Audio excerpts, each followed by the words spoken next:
Hello বন্ধুরা, কেমন আছো তোমরা সবাই? আশা করি ভালোই আছো, আমিও ভালো আছি। আমার এই চ্যানেলে তোমাদের অনেক অনেক স্বাগত জানাই। তো চলো এখন বলতে এলাম ম্যান্ডিকে নিয়ে আর ডাইনি ঘোড়ামুখীকে নিয়ে। ঘোড়ামুখী তো থাকবেই, ম্যান্ডি আছে মানে ঘোড়ামুখী থাকবে না তাই হয়? আর ম্যান্ডির পিছনে তো ঘোড়ামুখী একবারে হাত ধুয়ে পড়ে আছে, তো ওকে নিয়ে তো কিছু কথা বলতেই হয়। প্রথম যে কথাটা বলবো যেটা হচ্ছে ওর মেয়েকে নিয়ে। গতকাল একটা মানে ম্যান্ডির মেয়েকে নিয়ে গতকাল ও একটা কমিউনিটি পোস্ট দিয়েছিল ওর জন্মদিনের দিন। সেই কমিউনিটি পোস্টে লাস্টের দিকে লিখেছিল যে আমি আমার মেয়েকে দ্বিতীয় মন্দিরা তৈরি করতে চাই না। হ্যাঁ, এই কথাটা খুব ভালো লিখেছিল। উচিত নয়, ও যে কাজগুলো করেছে সেই একই কাজ ওর মেয়ে করুক, সেটা কিন্তু উচিত নয়। কারণ ওর মেয়ে এখন ওর ভিডিও দেখে, প্রত্যেকটা ভিডিও দেখে। আর হ্যাঁ, এই কথাগুলো যে আমি বলছি এটা তুলেছে কিন্তু ঘোড়ামুখী। কেন বলছি? গতকাল এই নিয়ে আমার কথা বলা হয়ে গেছে অলরেডি।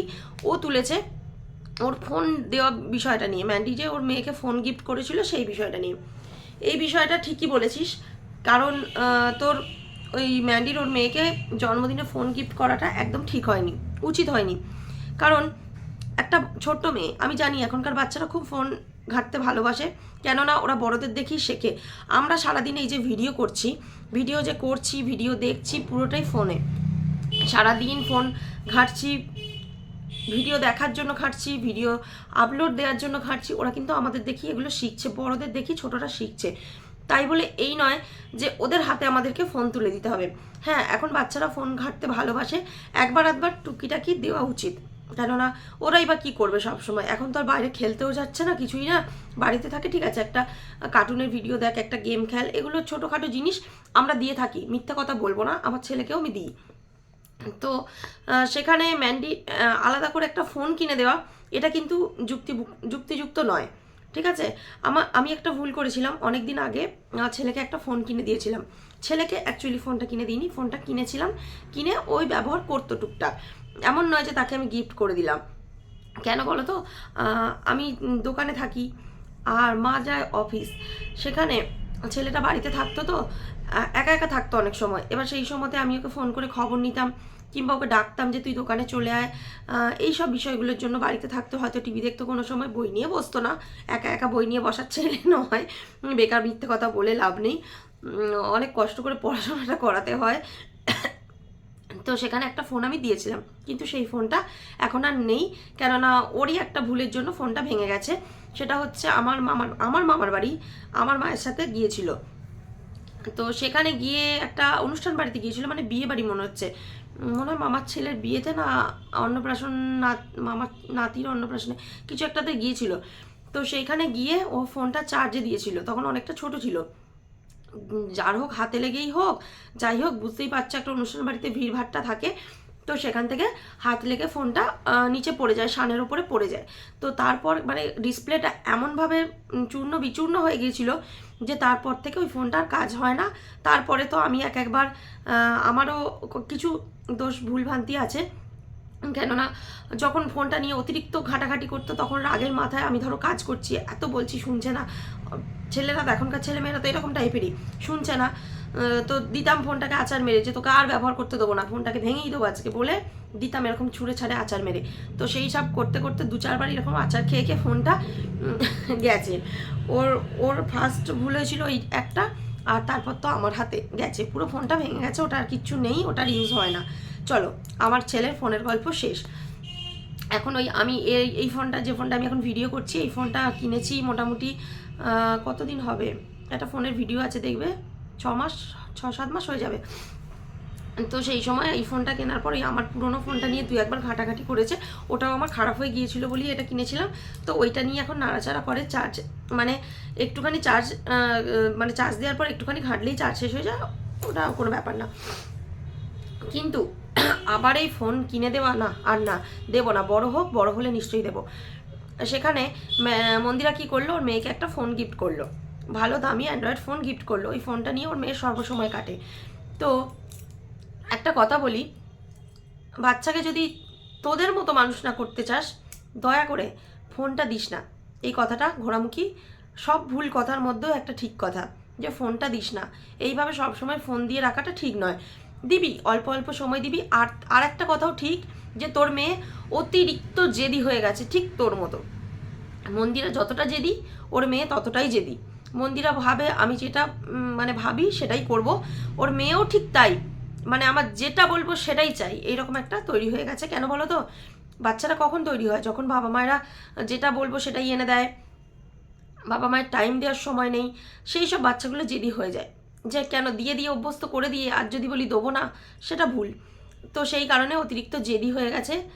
তো সেখানে ওর ঠাকুমা দাদুর কাছে যে মানুষ হচ্ছে খুব ভালো লাগছে, ওদের কাছে মানুষ করাটাই দরকার। কেননা এদের দুজনের মন এখনও স্থির নয়, এখনও স্থির নয়, দুজনের বলবো না, মন্দিরার মন স্থির নয়, আর মন্দিরার জন্য সোমনাথও স্থির থাকতে পারছে না। যতটা চাইছে ওর মন জুগিয়ে চলতে চাইছে, সেটাই হচ্ছে। আমি জানি ওদের সংসার করছে, আমি অন্য কোনো বিষয় তুলবও না, খুব ভালো করে সংসার করুক এটাই চাই। কিন্তু যে ঘটনাগুলো ঘটে গেছে সেই ঘটনাগুলোর জন্য সোমনাথও না সেই আতঙ্কিত টাইপের হয়ে আছে, কখন কি উটকো ঝামেলা এসে ঘাড়ে পড়ে। এই আতঙ্কিত হয়ে থাকার জন্য সোমনাথ কি করছে, মন্দিরাকে সময় দিচ্ছে, আর মন্দিরা কি করছে, নিজেকে নিজে সময় দিচ্ছে।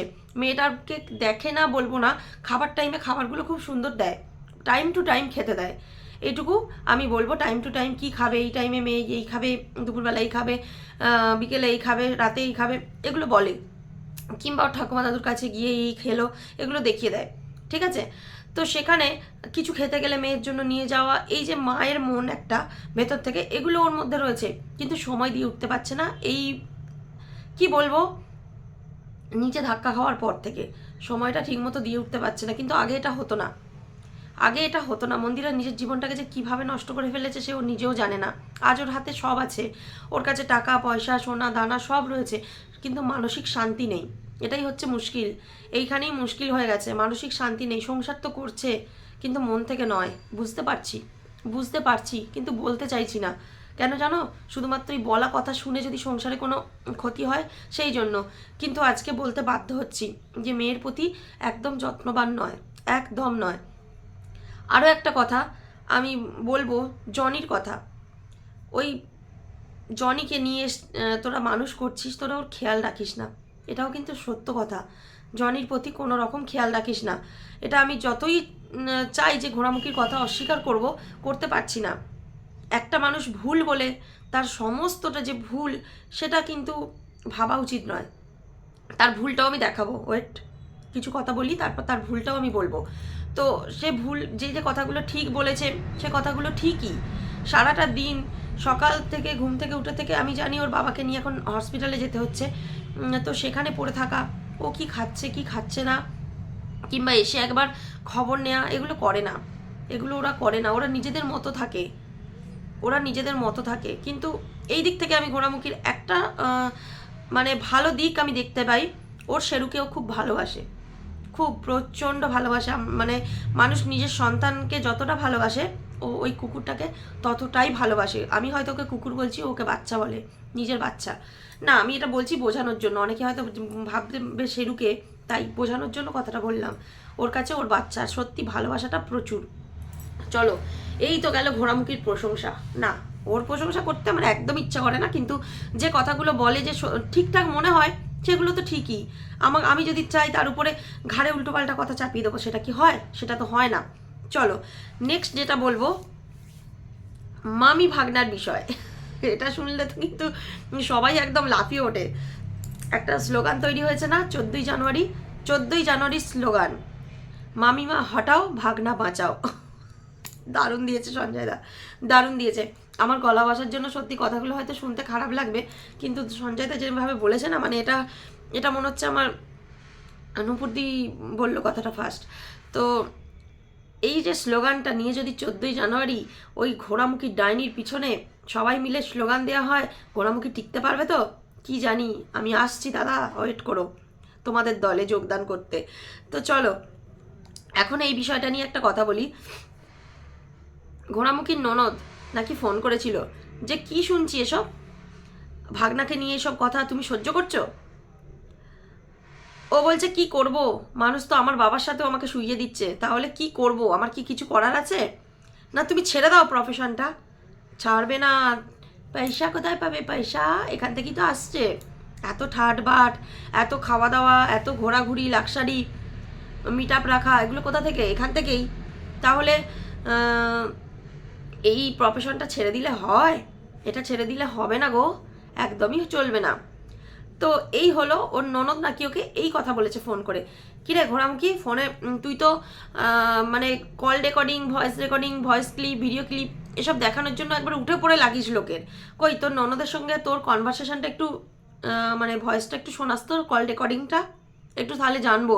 তুই তো সব কিছু মানে প্রমাণের তাগিদে রেখে দিস। তোর ননদ আর তোর কনভারসেশনটা একটু শুনতে চাই। অবভিয়াসলি তুই রেকর্ড করবি, এমন কোনো মানে কেউ এসে বললেও আমি বিশ্বাস করবো না যে তুই রেকর্ড করবি না। যদি কথা হয়ে থাকে একটু রেকর্ড করে শোনাস তো, আমরা একটু শুনতে চাই যে তুই ঠিক বলছিস না ভুল বলছিস। আদেও কি তোর ননদ তোকে ফোন করেছিল? আর ফোন যদিও করে থাকে তোকে কি এইভাবে আদর করে কথা বলেছিল? এটা কি হচ্ছে, এভাবে লোক কেন বলছে, এরকম বলেছিল? আমার তো মনে হয় না, তোকে তো বেশ করে ঠুকেছিল মনে হচ্ছে। আর একটা কথা, এই মন্দিরাকে তুই ওর এই পুরনো ঘটনা নিয়ে বাজে বাজে কথা বলতে ছাড়বি না। না, আজকেও তুই বলেছিস, আজকেও ভিডিওতে তুই এরকমভাবে কথা বলেছিস, যে কথাগুলো মন্দিরা একটা সময় লাইভে বলেছিল। ওই মানে কি বলবো, সে লাইভ তো লাইভ নয়, সে আর কি বলার আমার আর ভাষা আসছে না। ঐতিহাসিক লাইভ, যাকে সবাই বলে ঐতিহাসিক লাইভ, মন্দিরার ঐতিহাসিক লাইভ, সেই লাইভে মন্দিরা এইসব কথাগুলো বলেছিল।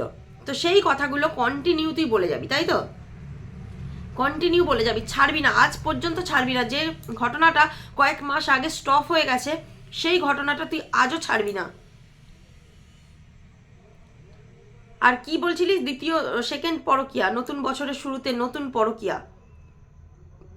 মন্দিরা ভুল করেও এই ভুল আর কোনোদিন করবে না। মন্দিরা ভুল করেও এই ভুল আর কোনোদিন করবে না। যে ঠেক ও খেয়েছে, যেভাবেও ঠেক খেয়েছে, এ জীবনে আর ও ভুল করবে না। ও বুঝে গেছে কে ওকে ভালোবাসে আর কে ওকে ঘৃণা করে।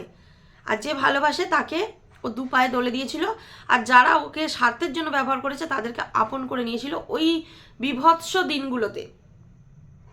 আসলে সেই সময় ওর ভালো মন্দ, ঠিক বেঠিক বিচার করার ক্ষমতাটাই থাকেনি, তাই জন্যই আজ ওর এই দশা। তাই জন্যই ও আজ সত্যিকারের মানুষগুলোকে চিনতে পেরেছে, তাদের কাছে আছে। নিজের মাকে পর্যন্ত সরিয়ে দিয়েছে, বাবাকে সরায়নি, তার কারণ আছে। কারণ ওর বাবা ওকে কোনোদিন সরায়নি নিজের কাছ থেকে। ওর বাবা ওর জামাইকে ছোট করেছে, ওর শ্বশুর শাশুড়িকে ছোট করেছে, ওর ননদকে ছোট করেছে, কিন্তু মেয়েকে কোনোদিন ছোট হতে দেয়নি। মেয়েকে এসে মানে এতটাই ও মেয়েকে ভালোবাসে। আমি জানি ওর বাবা ওর সঙ্গ দিয়ে খুব ভুল করেছিল, কিন্তু আমি এটা বলবো যে ওর বাবা ওকে এতটা ভালোবাসে যে এই কথাগুলো বলতে বাধ্য, মানে ওদের হয়ে ওদের বিপক্ষে কথা বলতে বাধ্য হয়েছিল, বুঝলি তো, বাধ্য হয়েছিল। আচ্ছা, আরেকটা বিষয় তোকে বলি, তোর শেরুর বিষয়ে একটা কথা বলছিলাম। তুই বললি তোর শেরুকে তুই পাশের বাড়ির দিদির কাছে রেখে যাস, যে দিদির কাছে রেখে যাস, যার ছেলের নামে একটা চ্যানেল আছে, নাম করে বলছি না, সেই দিদির বাড়িতে তুই রেখে যাস। তোর শেরুকে কোথাও গেলে আধ ঘন্টার জন্য যাস, 1 ঘন্টার জন্য যাস, 1 দিনের জন্য যাস, 2 দিনের জন্য যাস, রেখে যাস। যথারীতি ভালোভাবে দেখাশোনা করে, তারা খুব ভালোবাসে, মানলাম। তুই নাকি সেখানে রেখে যাওয়ার সময় সমস্ত কিছু তাকে দিয়ে যাস, খাবার দাবার, বা কোনো কোনো সময় 1-2 দিনের জন্য গেলে দিয়েও যাস না। আর যখন বেশিক্ষণের জন্য যাস, বেশি দিনের জন্য যাস, তখন টাকা পয়সা দিয়ে দিস। এই কথাগুলো নাকি তুই তো দিদিকে বলতে বারণ করেছিলিস, যে তুমি কোনোদিন বলবা না কাউকে। তাহলে তুই আজ কি করে বললি যেগুলো আমি ওকে বলতে বারণ করেছিলাম আমি আজ বলছি? মানে কি নাম কামালি, মানে দিস সেটা বলে নামটা কামালি। তাকে বলতে বারণ করেছিলিস, তাকে ছোট সাজালি সবার কাছে, আর নিজে বলে দিয়ে নাম কামালি। কি দরকার? কেউ জানতে চেয়েছে তুই টাকা দিস কি না দিস? দেখো, আমরা ঘরে যখন থাকি না, আমার ওই কোনো কুকুর টুকুর না, নিজের বাচ্চাকে যদি কাউকে বলি যে কিছুক্ষণের জন্য দেখবে, আমার উচিত অন্তত কিছু খাবার দাবার কিনে দিয়ে যাওয়া, যে তার কাছে রইলো। আমার সোনাই যখন অনেক ছোট ছিল, আমি রেখে যেতাম পাশের বাড়িতে, কোথাও গেলে কাকিমা দেখবে কিছুক্ষণের জন্য রেখে যাচ্ছি, থাকলো, ওরা বলে হ্যাঁ রেখে যাও, অসুবিধা নেই। কিন্তু কিছু খাবার দাবার কিনে দিয়ে যাওয়া, কিছু এলে ওকে কিনে দিবি, টাকা দিয়ে যাওয়া, এসবগুলো করতে হয়, এগুলো লোককে বলতে নেই, শোনাতে নেই। তুই কি করলি? সেটারও খোঁটা দিলি। এই হচ্ছে তুই, সারা জীবন ডাইনির মতোই রইলি, ঘোড়ামুখীর মতোই রইলি। আচ্ছা, আরেকটা কথা, কাল কে কে তোমরা ঘোড়ামুখীর নাচ দেখেছো? একবারে পাগল করা নাচ কে কে দেখেছো? কেউ এসে কমেন্ট করেছে, একজন এসে কমেন্ট করেছে, দেখে আমার হাসি পেয়ে গেছে। বলছে গরম তেলে জিরে দিলে এরকম করে। আর আমি তো হেসে আলা, গরম তেলে জিরে দিলে এরকম করে। আমি আর আমার বর এই কমেন্টটা পড়লাম, দেখি ঘোড়ামুখির নাচের কমেন্টগুলো পড়ি লোক কী বলেছে। এটা আমার স্বভাব যে কমেন্টস আগে চেক করা। আমার ওই একটা কমেন্ট দেখে হেসে আলা হয়ে গেছি। বলছে তেলের মধ্যে জিরে দিলে এরকম করে। তুই ঠিক সেরকম করছিলিস। ও মাই গড, এটা শুনে না আমি জাস্ট অবাক। আর নোংরা কমেন্ট তো আসবেই, কেননা তুই যা করছিলিস খারাপ কমেন্ট তো করবেই। আর তোকে দেখে হিংসা, তোকে দেখে কোন অ্যাঙ্গেল থেকে লোক হিংসা করবে রে? তোর ওই সাদা ধপধপে শরীরটাই আছে, আর কি আছে? তাও তো রক্ত স্বল্পতার কারণে অ্যানিমিয়া, আমার বর বলে ওর অ্যানিমিয়া হয়েছে, তাই ওরকম সাদা। তো এই হচ্ছে ব্যাপার। তো ওই রকম ধিতাং ধিতাং করিস না। যদি শর্টস বানানোর ইচ্ছা হয় একটু নাচটা বন্ধ করে মুখে লিপ দিয়ে কর, অল্প স্বল্প করিস না মাগো। তোর কোন দিন হাত পা খুলে চলে যাবে, তখন তোকে যে ঘোড়ামুখী ডাইনি বলে ডাকছি না, সেটাও তুই আর শুনতে পাবি না। তো এরকম করিস না, এরকম ঠিক করিস না। আর একটা কথা কি বললি তোর ব্লগিংয়ে, যে এই তো আমার পিছন পিছন সবাই দৌড়াচ্ছে, সবাই কুকুরের মতো আমার পিছন পিছন দৌড়াচ্ছে। তোর পিছন পিছন কেউ দৌড়ানে, তোর সব কিছু বানচাল করার জন্য দৌড়াচ্ছে। সেটা বোঝ আগে, সেটা বোঝ। তোকে শেষ করার শেষ প্রচেষ্টা, তোকে শেষ করার শেষ প্রচেষ্টা। কারণ তুই থাকলে কোনো মানুষ সংসার করতে পারবে না। তুই যত তাড়াতাড়ি মানে তোর যত তাড়াতাড়ি বিনাশ ঘটবে তত তাড়াতাড়ি ওয়াইটির মঙ্গল। এতদিনে এসব ছিল না, তুই এগুলোকে টেনে টেনে নিয়ে এলি সাপোর্ট করে। কোনো কন্ট্রোভার্সি ক্রিয়েটার আজ পর্যন্ত কোনো পরকীয়াকে সাপোর্ট করেনি, তুই একমাত্র তুই। আর তোর লেজ ধরে তোর কমিউনিটিতে ঝুলে ঝুলে যে কটা শয়তানি উঠতে চাইছে, সেই কটা শয়তানি শুধুমাত্র সাপোর্ট করছে, তাছাড়া কেউ না। তাছাড়া কেউ না। কটা লোককে দেখাতে পারবি যে পরকীয়াকে সাপোর্ট করছে? না মন্দিরা যখন পরকীয়া করেছিল তখন, আর না চোপার পরকীয়াকে সাপোর্ট করেছে, শুধু তুই করেছিস। তাই তুই ডাইনি, তুই যতদিন না বিনাশ হবে তোর ওয়াইটির শান্তি নেই। তো এটুকুই বলার ছিল। তো চলো বন্ধুরা, ভিডিওটা এখানে শেষ করছি, অনেক বড় হয়ে গেছে, আমি এত বড় ভিডিও করি না। তো চলো, সবাইকে টাটা।